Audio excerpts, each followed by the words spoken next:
Hello friends, welcome back to Neha education. कैसे हैं आप सभी और आपकी प्रिपरेशन कैसी चल रही है। ठंड काफ़ी बढ़ चुकी है, लेकिन अपनी प्रिपरेशन को जारी रखिएगा। रेगुलरली आप कीजिएगा, कोई भी दिन मिस नहीं कीजिए। आज मैं आपके लिए NTA UGC net first paper class 5th लेकर आई हूँ। ये यूनिट फर्स्ट है, शिक्षण अभिवृत्ति यानी कि टीचिंग एप्टीट्यूड। आज हम इसमें पढ़ेंगे शिक्षण स्तरों के आधार पर। तो शिक्षण जो है स्तरों के आधार पर 3 प्रकार की होती है। क्या क्या होता है? मेमोरी लेवल यानी कि हर वर्ड टीचिंग मॉडल, स्मृति स्तर या स्मरण शक्ति स्तर, हर वर्ड शिक्षण मॉडल है ये। सेकंड है अंडरस्टैंडिंग लेवल, मॉरिसन शिक्षण मॉडल यानी टीचिंग मॉडल। तो बौद्ध या समझ स्तर, मॉरिसन शिक्षण मॉडल।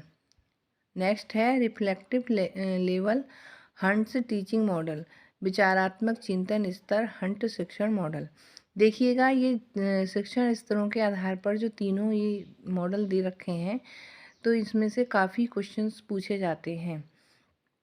आप देखिएगा इसकी थोड़ी मतलब जो ये तीनों हैं मॉडल्स, इनकी मतलब हम पॉइंट्स को देखते हैं, थ्योरी को थोड़ा सा पढ़ लेते हैं। आइए देखते हैं।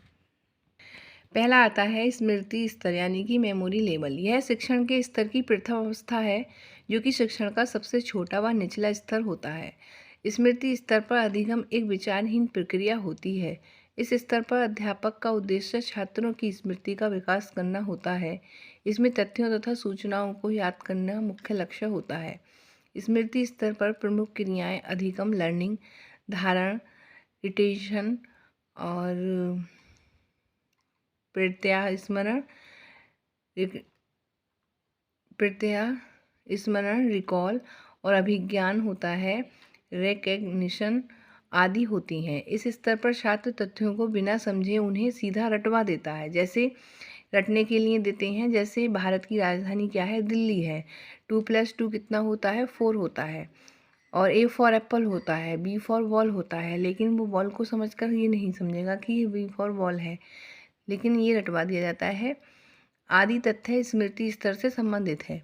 इस शिक्षण प्रतिमान के जो प्रवर्तक हैं वो हर्बर्ट स्पेंसर हैं, जिस कारण इसे हर्बर्ट प्रतिमान, हर्बर्ट टीचिंग मॉडल भी कहा जाता है। हर्बर्ट ने इसकी संरचना को 5 पदों के रूप में प्रस्तुत किया है, जिसे पंचपदीय प्रणाली भी कहा जाता है। देखिएगा, क्वेश्चन ये भी आ सकता है कि पंचपदीय प्रणाली किसे कहा जाता है? तो हम कह सकते हैं मेमोरी लेवल को, यानी कि स्मृति स्तर को कहा जाता है। इसके प्रतिपादक कौन है? तो हर्बर्ट स्पेंसर हैं। काफ़ी क्वेश्चंस हैं इसमें लर्न करने के लिए। आइए इनके पंचपदीय प्रणाली को देख लेते हैं। क्या है इनकी ये पंचपदीय प्रणाली? नियोजन, प्रस्तुतिकरण, संबंध तथा तुलना, सामान्यीकरण और अनुप्रयोग। अब देख लेते हैं स्मृति स्तर के शिक्षण की प्रमुख विशेषताएं। यह शिक्षण का सबसे निम्न स्तर होता है। स्मृति स्तर का शिक्षण विचारहीन होता है। स्मृति स्तर के शिक्षण में शिक्षक का स्थान प्रमुख होता है और छात्रों का गौण होता है। इसमें छात्र बिना समझे या विचार किए तथ्यों व सूचनाओं को रट लेते हैं।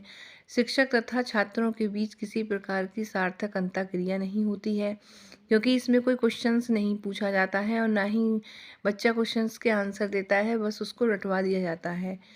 स्मृति स्तर के शिक्षण में बौद्धिक क्रियाओं का अभाव रहता है। स्मृति स्तर के शिक्षण में कार्य करने या सोचने की स्वतंत्रता नहीं होती है, बल्कि छात्र केवल शिक्षक के निर्देशों का पालन करते हैं। कक्षा का वातावरण नीरस रहता है। इस प्रकार के शिक्षण में व्याख्यान, प्रदर्शन व पुस्तक पाठन विधियों का प्रयोग किया जाता है। मनोविज्ञान की दृष्टि से इस स्तर का अधिगम सबसे कम प्रभावी रहता है।